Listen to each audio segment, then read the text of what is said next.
it's a big deal in Texas and nationally is the repeal of the IRA. What does that mean for you guys and your changing business and sort of the pace and economics of building new gen and ERCOT? Sure. So, there's probably folks that are on both sides of it. On one side, we want like large degrees of security. On the other side, there's a lot of people who just don't want the rules to change. So, Yeah.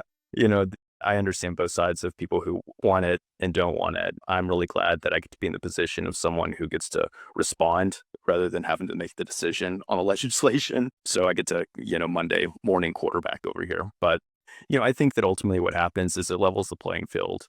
And in doing so, it creates more competition and it allows there to just be a lot of innovation, and the best business model wins. And you get to figure out what that is. And that's happening in real time, and it allows, smart, nimble teams to be really creative and push innovation into the space. So I think ultimately customers win whenever there's a lot more competition. So that's great.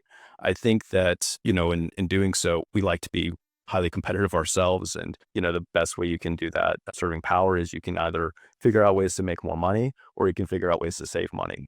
So figuring out ways that we can, synergize our operations. We're vertical, we do our own EPC. We try to have the lowest net build cost out there. And so that's really something that we really focus on. It's easier to save $1 than it is to earn one, because earning one's risky and other things.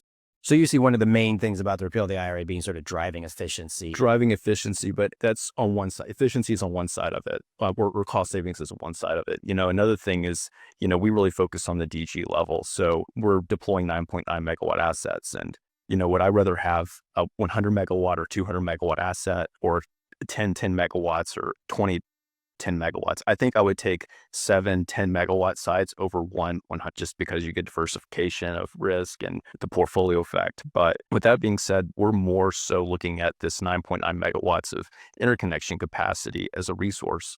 And, the prior business models of the past are not set up for the future. And we are pairing resources. We are stacking advantages to be prepared for these non-scarce years, such as 2024, 2025.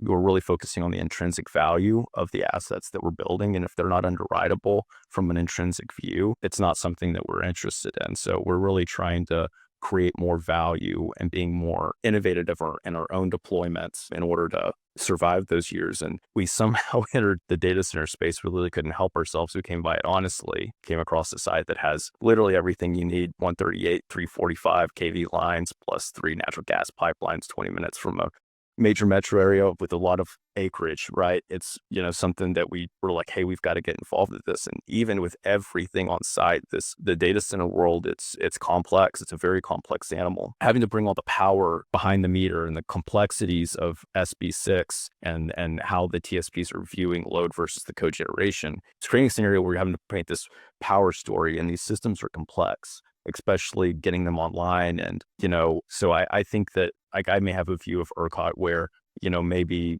the demand story isn't so bullish, and maybe it's a bit more bearish because there's potential for delays for regulatory compliance and things of that nature. And what happens with all of these things, it's a lot of demand, but they're all bringing really big plants behind them. What does that really look like? So we're having the view into kind of that demand side with still building generation assets. We're really preparing for non-scarce years and really focusing on intrinsic value. So that's kind of how, a repeal of a certain regulation just kind of forces you to think differently across your entire business portfolio.